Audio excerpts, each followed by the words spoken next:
आज की कहानी। एक वन में एक लकड़हारा रहता था। उस लकड़हारे के 2 बच्चे थे, एक पुत्र व एक पुत्री थी। बेटे का नाम हंसेल व पुत्री का नाम ग्रेटेल था। कुछ दिनों के बाद वहां अकाल आता है। अकाल के कारण वे सभी भूख से त्रस्त हो जाते हैं। लकड़हारे की स्त्री एक दिन परिवार को वन से बाहर निकालने की सोचती है। वह इस अकाल से सबको छुटकारा प्राप्त कराने की सोचती है। एक संध्या को वह परिवार संग वन से बाहर निकलने की सोचती है। वे सभी एक स्थान को जा पहुंचते हैं। ग्रेटल भूख के कारण निराश होती है और रोने लगती है। उसके पिता यह देखकर उसे शांत कराते हैं।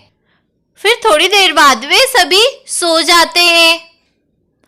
अगले दिन सवेरे को उसकी माँ उन दोनों को वन की ओर जाने को कहती है और भोजन की व्यवस्था करने को कहती है। वे दोनों वन की ओर पहुंचते हैं। पत्थर थे जो वह चलते समय फेंकते हुए जाता है, जिससे वह वापस अनुसरण करके आग जाए। वे दोनों पहुंचते हैं और लकड़ियों की व्यवस्था करते हैं। वे दोनों अब इन लकड़ियों की सहायता से जंगल में ही आग जलाते हैं।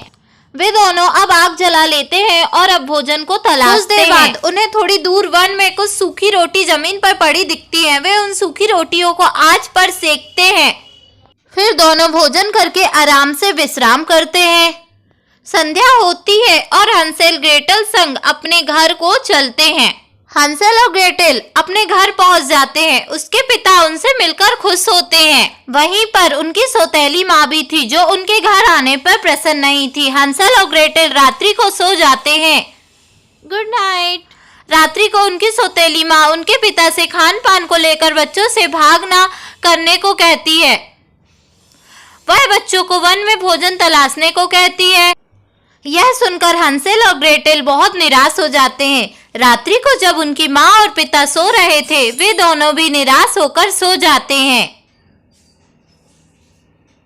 अगले सवेरे उसकी सौतेली माँ उसको वन में भोजन तलाशने के लिए भेजती है। वह उसको रोटी देती है। वे दोनों रोटी पाकर आगे बढ़ते हैं। हंसेल रोटी का टुकड़ा खाकर अन्य टुकड़ों को जमीन पर फेंक देता है। संध्या होती है और वे वन से अपने घर को लौटते हैं, मगर वे रास्ता भटक जाते हैं। वे सारे रोटी के टुकड़ों को गायब देखता है। वे इस प्रकार से घने जंगल में प्रवेश करते हैं। उनको बहुत सारे शहतूत जमीन पर मिलते हैं। वे उन शहतूत को खाकर सो जाते हैं। अगले सवेरे उसके पिताजी बहुत चिंतित होते हैं।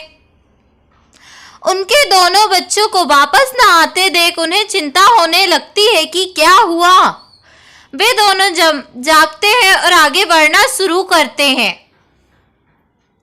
वे दोनों केक के आकर में एक बड़ा घर देखते हैं।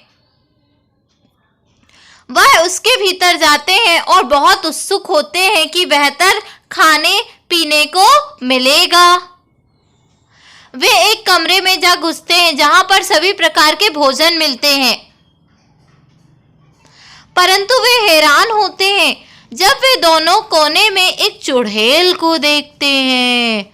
वे हंसेल और ग्रेटल को अपने पास बुलाती है। इधर आओ, इधर आओ।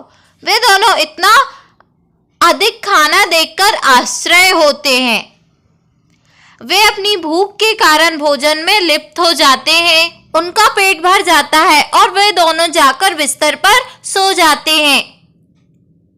अगले दिन वह चुड़ैल उनके निकट आती है और उनको सोते हुए देख वह उन दोनों बच्चों को भोज के रूप में देख रही थी। वह चुड़ैल अगले दिन उन दोनों को कार्य देखकर व्यस्त रखना शुरू कर देती है। वह चुड़ैल ग्रेटल को अपने संग भट्टी पर पकवान पकाने के लिए ले चलती है। हंसेल को चुड़ैल के व्यवहार में गड़बड़ी दिखाई देती है। वह चुड़ैल ग्रेटल को भट्टी पर पकवान बनाना सिखाती है। हंसेल इस घटना को देख रहा था। वहां भट्टी का तापमान बहुत अधिक होता है। ग्रेटल इस प्रकार वहां से बच निकलती है और हंसेल घर के दरवाजे को बाहर से बंद कर देता है। इस प्रकार हंसेल और ग्रेटल दोनों चुड़ैल से बच जाते हैं।